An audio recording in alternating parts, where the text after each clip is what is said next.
tell us a little bit about yourself. So my name's Emma. I'm 36. I'm from a really small little rural town in Victoria in the far northwest. Really enjoy being outside, spending time down by the river with my dog and my horses. I've got little miniature horses, so I enjoy outside time. And I also teach aqua fitness, which I really enjoy, and enjoy spending some time with my two gorgeous little nephews, Archie and Arlo. Oh, nice.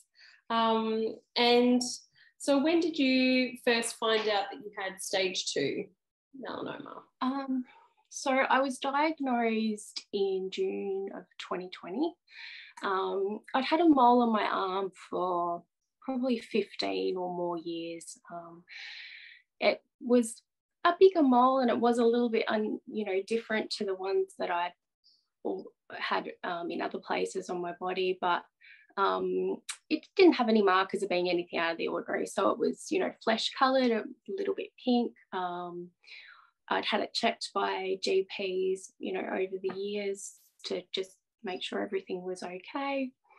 So around October, about 2019, it seemed to get a tiny bit bigger, but because it wasn't really noticeable, the growth, I didn't think much of it, but it was starting to get quite dry and flaky, and there was quite a bit of like pressure and some itching going on. So around that time, I also had a mole on my upper lip that I was quite self-conscious about.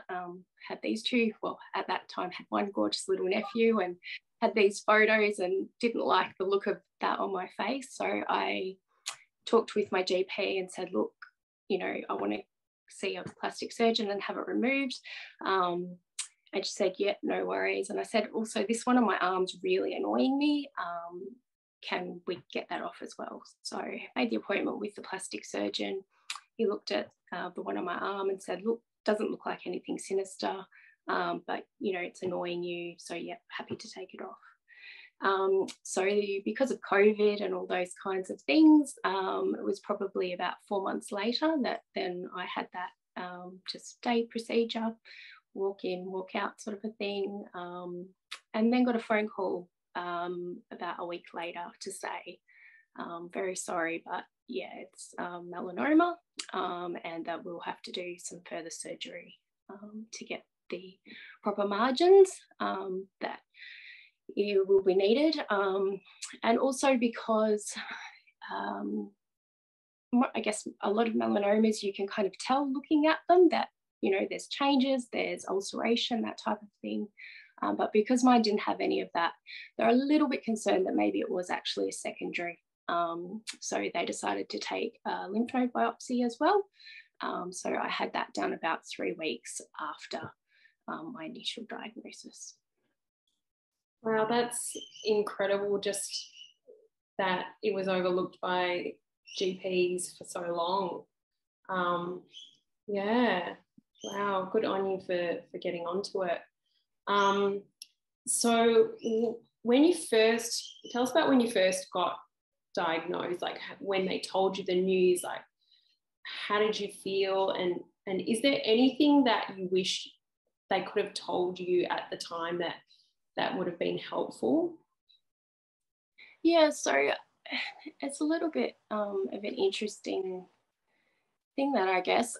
So a little bit of, I guess, family history might help clarify this a little bit, in that my dad, he's redhead, very fair skin. So right from a young child, I can remember going with him to see dermatologists, etc. And he's had countless skin cancers, all different types removed. And he's also had melanoma as well. So, skin cancer wasn't really, I guess, possibly as scary as it might have been to somebody else, I guess. So although I was really surprised, and the surgeon was obviously really surprised too, I guess I just kind of thought, oh, well, we'll have it out. Like a lot of, I guess, younger people do think, oh, well, have it out and that's it. It'll be fine. It's done, sort of thing. So yeah, I guess there's some things now looking back I wished I had have asked a little bit more information about, because it probably would have made the after surgery journey a little bit easier. So I wished I had have asked things about the lymph node procedure that I found quite tough going through, just with nerve pain and those types of things.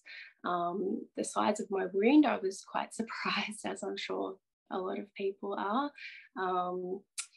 You know, tiny little mole, and you end up with quite the scar from that. One thing, you know, that I kind of really would have loved in hindsight now, when I first got diagnosed, was a care plan.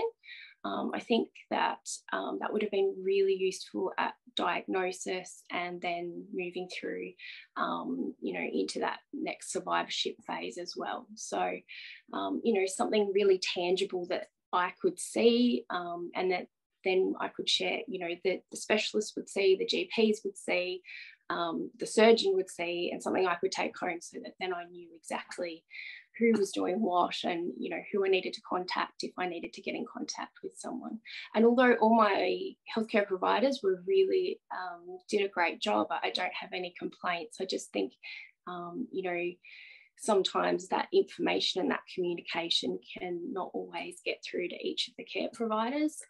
And as someone going through it for the first time, even though I have worked in primary care, healthcare for a number of years, it was kind of quite eye-opening to see, you know, that there is areas that, you know, would really, I think, benefit patients going through that type of thing.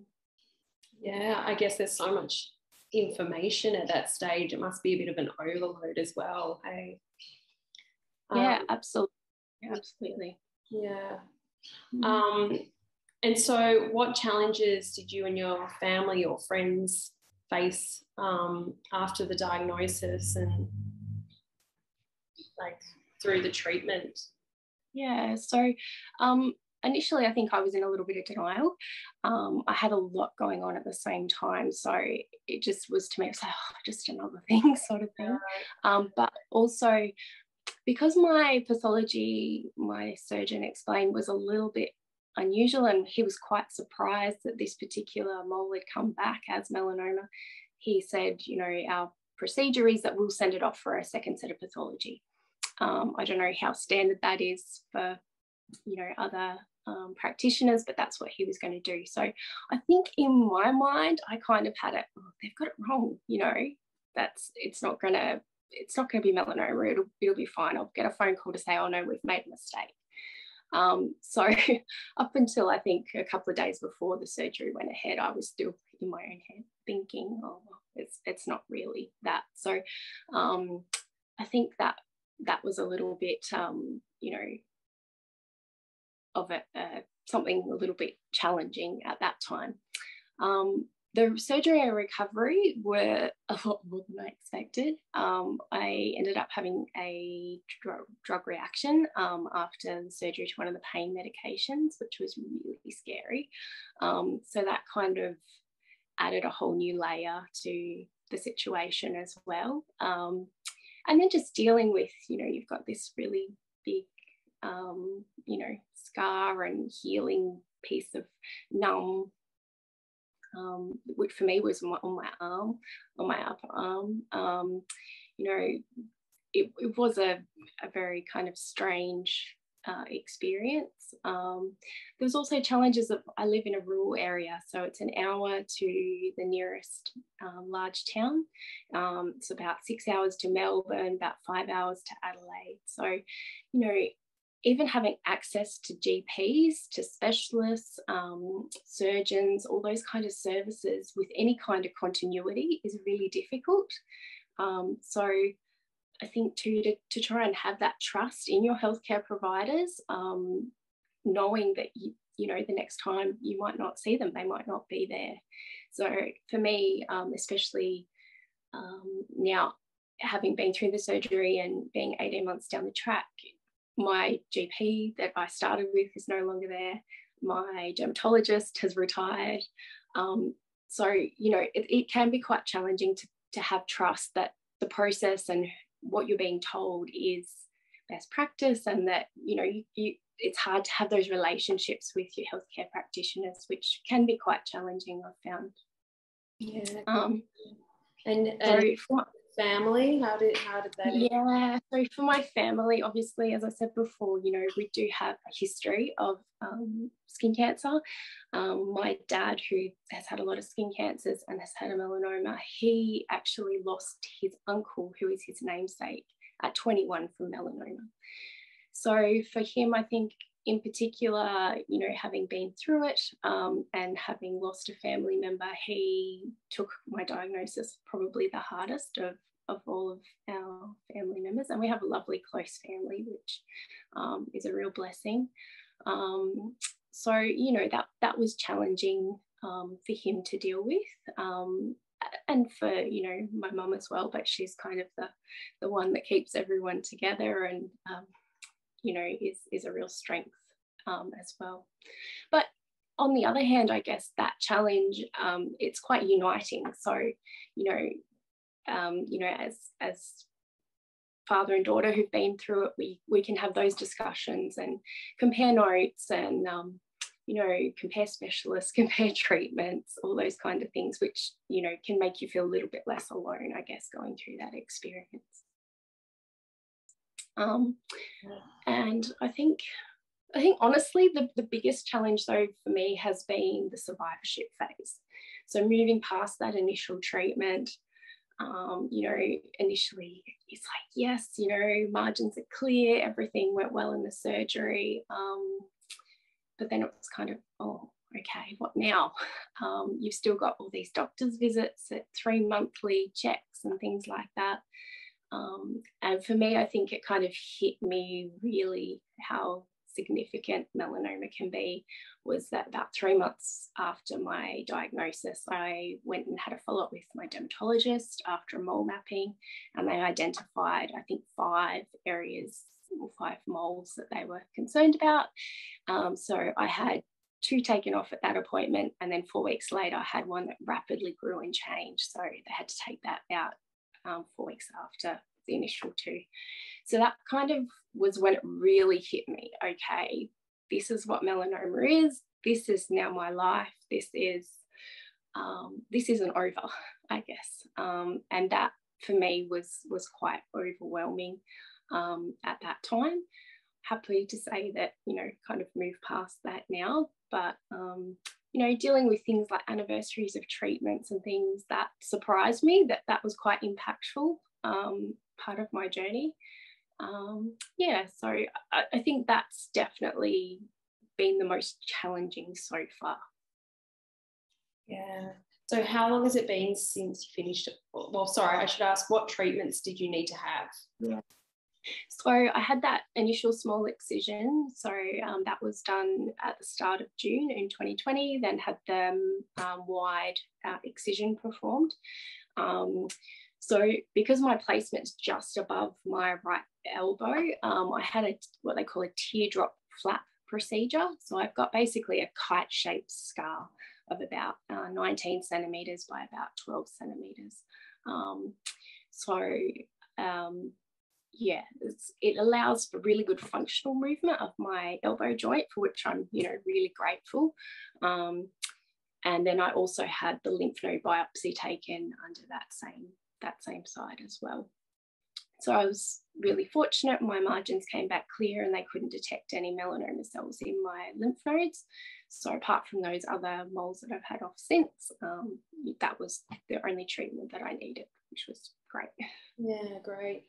And tell us, like, is there anything, you know, if you're someone coming into getting this treatment, the wide local excision, what advice would you give, or something you would have liked to have known, or when you were going in for the treatment?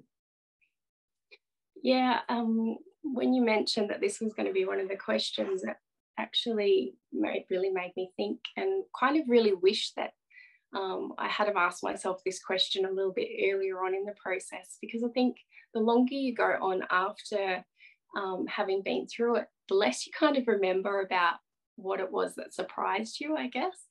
But the things I probably would recommend are just to write down your questions.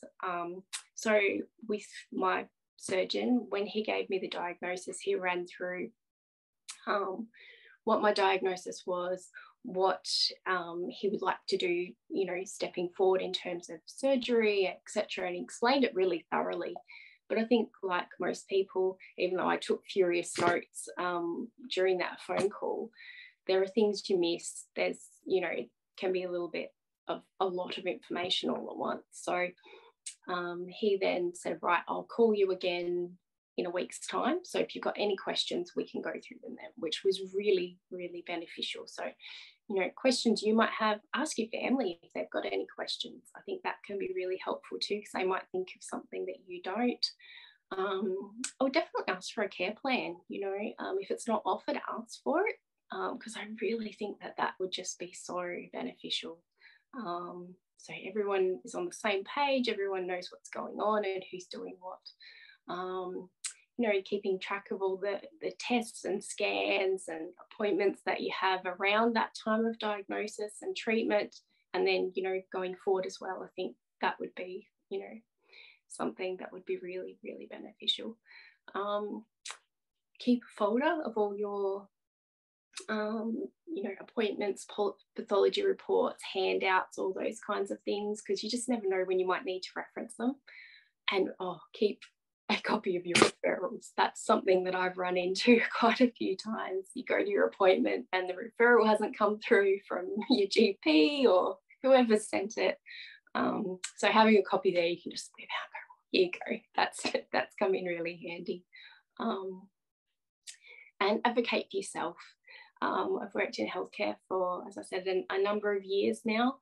So I know how important it can be to advocate for yourself and for your family members. So if something isn't quite feeling or sounding right, don't hesitate to ask questions or to get a second or a third opinion, because for me, you know, that has proved that it's not always the case. You know, you can be told, oh no, something's fine, it's fine, but it might not actually be fine. So you know your body, and if it doesn't sit right with you, don't be afraid to press a little harder to get what you need.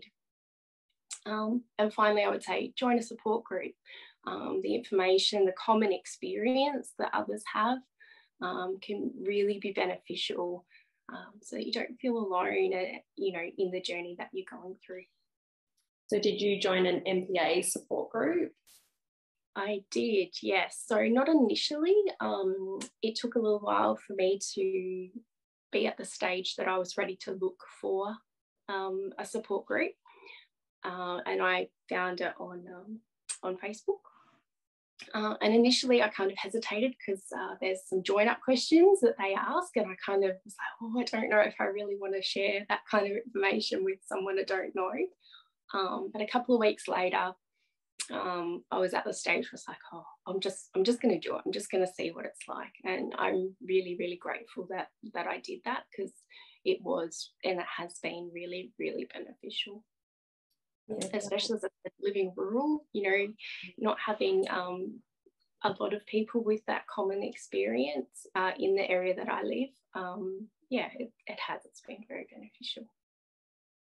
Yeah, that's good to hear. And so is there anything that got you through those really challenging times? Yeah, absolutely. So I think for me, the three main things were family support.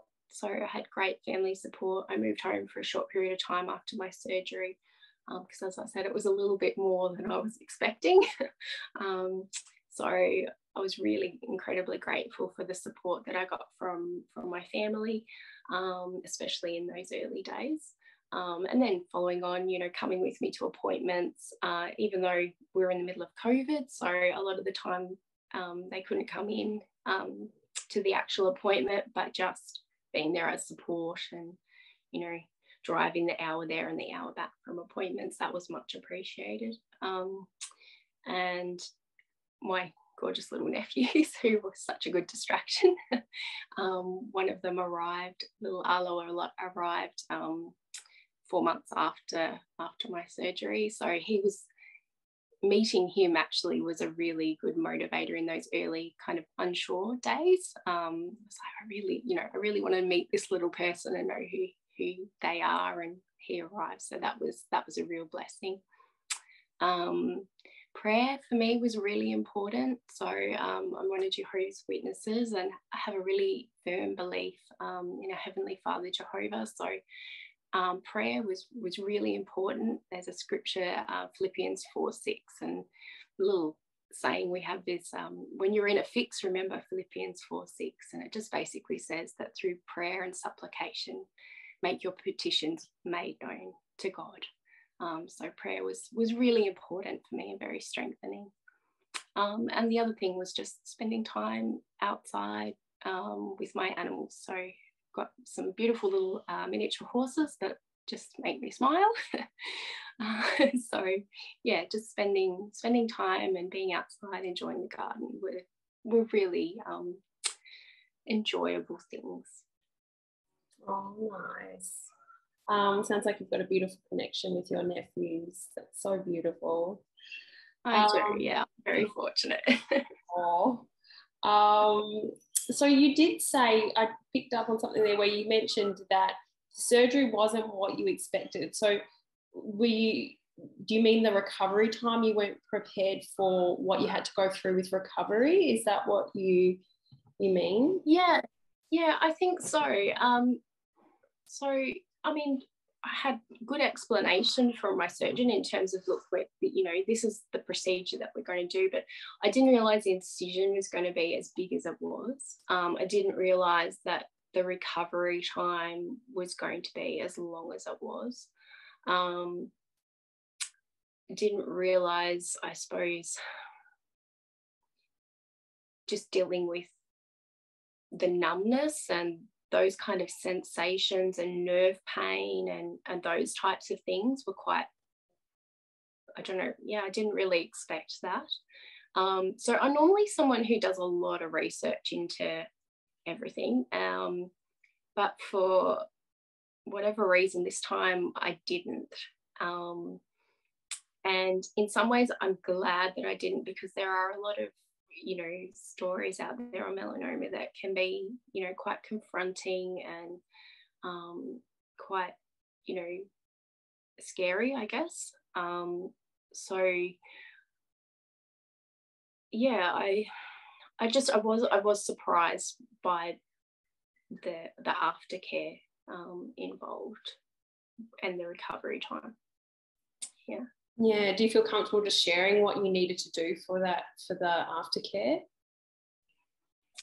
Yeah, so just even for me, I suppose I had a little bit of disassociation with the wound itself. So having to, so with the plastic surgeon, he said, I want you to put like Vaseline on it to keep it soft and that type of thing. So even having to touch it, to look at it, all those kinds of things, I found difficult.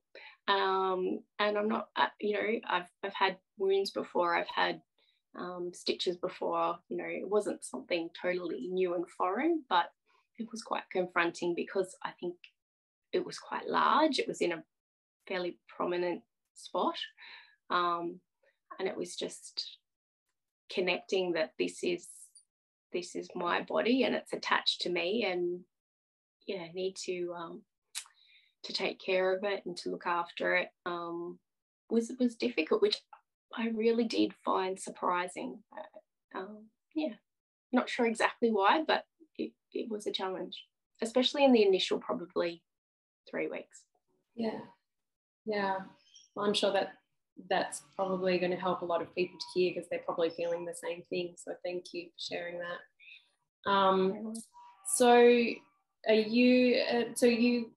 What's your involvement with MPA? So you joined the support groups. Was there anything else that supported you through your treatment and diagnosis? So initially, through my initial diagnosis and treatment, I wasn't actually aware of MPA. And that's probably another thing in terms of I guess, awareness would be really great is that the providers that we see, so whether they be dermatologists, whether they be, plastic surgeons or that type of thing, could give out that information or that, those links for patients that are diagnosed, I think would be really beneficial. Because I literally stumbled across it on Facebook. I did a Facebook search for melanoma support group, and the MPA support group was the one that I kind of stumbled across, fortunately. And then from there, made some connections. Nita initially was one of the contacts, and then she offered me support with Brooke, the nurse, as well. So yeah, that's where my kind of introduction to MPA was, through the Facebook page. And how have you found being part of the support group on Facebook? Has that helped at all? Especially when I first found it. So I was probably about 2 months post-op when I found it, I think. So initially, especially, it was really, really helpful and encouraging. I think around the time when I had the next lot of excisions done, and it kind of really hit me, this is how things are going to be. I actually unfollowed for a little while. It was just a little bit too much. And I think that's the great thing about it, is that you can go there when you need it, whether it's to offer support or to receive support. And then, there might be times where you just need a little break from it, because it can be overwhelming. And I know even agreeing to do this today, I kind of questioned, did I really want to go down that rabbit hole again? So I think, appreciating that this is a journey and it's not linear, and sometimes we're, really happy to talk about it, and to share and to, create awareness about it. But it's okay sometimes to have, to draw back a little bit, if that's protecting our own mental and emotional health, that's okay too. So yeah, I mean, at the moment I'm back following, and really enjoy offering and seeing the support offered to those that post on there. But at times, it's okay to have that little break if you need it. Yeah, great. And so just a couple of questions to wrap up. So how do you feel like having melanoma has affected your outlook on life? It's really made me see what's important in life, and to really bring that down to my everyday life. I mean, I think, like I said, initially I was kind of, in that denial stage. I wasn't really sure. But then just before surgery, I kind of had one day where I was like, oh, what if, it's spread? What if this isn't going to be good news? What if I'm given a timeline? And there was two things that were really important to me, and that really, I guess, solidified to me what was important in life, and taking that forward and going, okay, well, when something goes wrong, or you come up against a challenge now, well, is that really important? Is that something that's really going to affect your joy? Is that really something you necessarily need to waste time and energy stressing over? So for me, that's, as someone who is a natural stress head, that's been something that has been a really, I guess, positive outcome of having been through that experience, and makes you, well, for me, it's made me really grateful for my family and for the support that they have given. That's all we sort of needed to go through. Is there anything else you want to share before we finish up? No, I think I've rabbited on for long enough. No, you haven't rabbited on at all. Like, seriously, it's so nice that you've done this, because there's so many people that are going to be able to listen to this and it'll resonate with them and help them as they're going through treatment. So yeah, we really appreciate you doing this, Emma.